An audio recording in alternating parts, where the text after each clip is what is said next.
Hello students, welcome to vidonko.com। আমি তোমাদের গণিত শিক্ষক শুভময়। আজকে একটি নতুন প্রশ্নের সমাধান নিয়ে আলোচনা করব। চলো দেখে নেওয়া যাক প্রশ্নটি। প্রশ্নে আমাদের বলা আছে, প্রদত্ত এবিসি ত্রিভুজের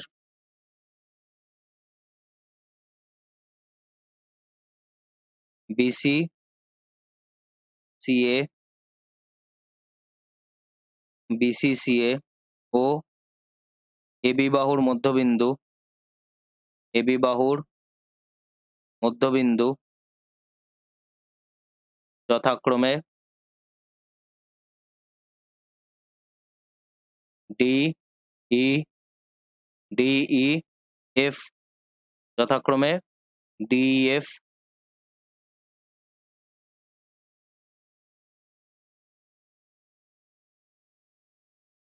যথাক্রমে ডিএফ। তাহলে আমরা এখানে কি করতে পারি? ধরি অনির্দিষ্ট মূলবিন্দু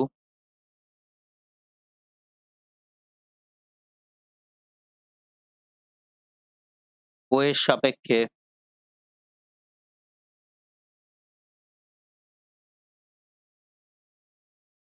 এবিসি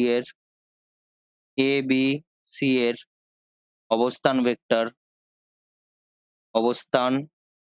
ভেক্টর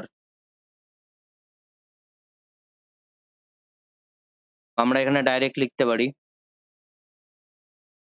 এবিসি ডিইএফ এর অবস্থান ভেক্টর যথাক্রমে OA vector, OB vector, OC vector, OD vector, OE আর of.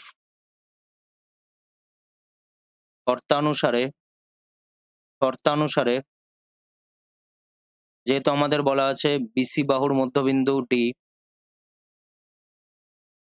শর্তানুসারে OD vector equal to OB, OD vector equal to OB plus OC by two, OE vector equal to OC vector plus OA vector by two, এবং OF vector equal to OA vector plus OB vector by two. এখানে আমরা কি লিখতে পারি? যেহেতু DEF হলো AB, BC, CA বাহু তিনটির মধ্যবিন্দু,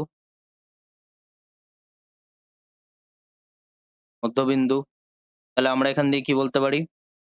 এডি vector plus B vector plus CF vector equal two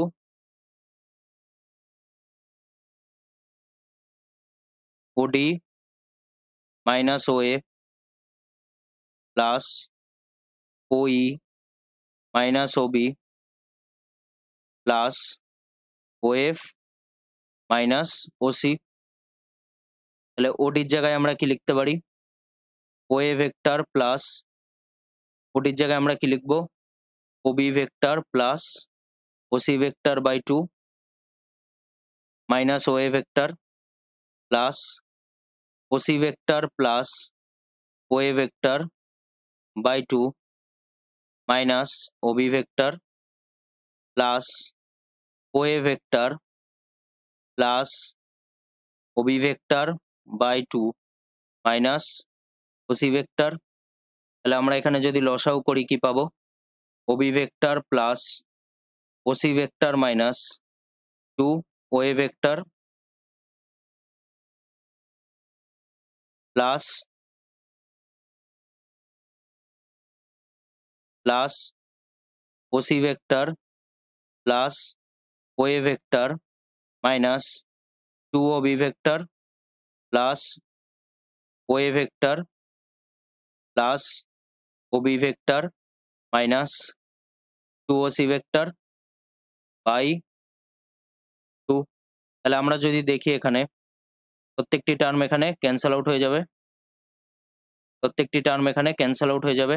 তাহলে আমরা এখানে কি পাবো, যেহেতু এটি একটি ভেক্টর রাশি, আমরা এটিকে কি দিয়ে রিপ্রেজেন্ট করব, 0 ভেক্টর বাই 2। এটিকে ডিভাইড করলে আমরা আলটিমেটলি কি পাবো, 0 ভেক্টর। এটিকে আমরা নাল ভেক্টরও বলে থাকি বা শূন্য ভেক্টর বলে থাকি। এখানে আমরা কি লিখব, 0 ভেক্টর হলো শূন্য ভেক্টর। যেহেতু আমরা এখানে ভেক্টর রাশির ভেক্টর রাশি ভেক্টর রাশিকে ক্যালকুলেট করছি, তাই জন্য যেটি পাবো সেটিও একটি এখানে ভেক্টর রাশি হবে, এই জন্য এটিকে আমরা শূন্য ভেক্টর বলছি। তাহলে AD vector plus B vector plus CF vector equal to শূন্য ভেক্টর। তাহলে আমরা যদি দেখি এটি আমাদের প্রমাণ করতে দেওয়া হয়েছে, তো এটি হলো আমাদের অ্যান্সার। Thank you.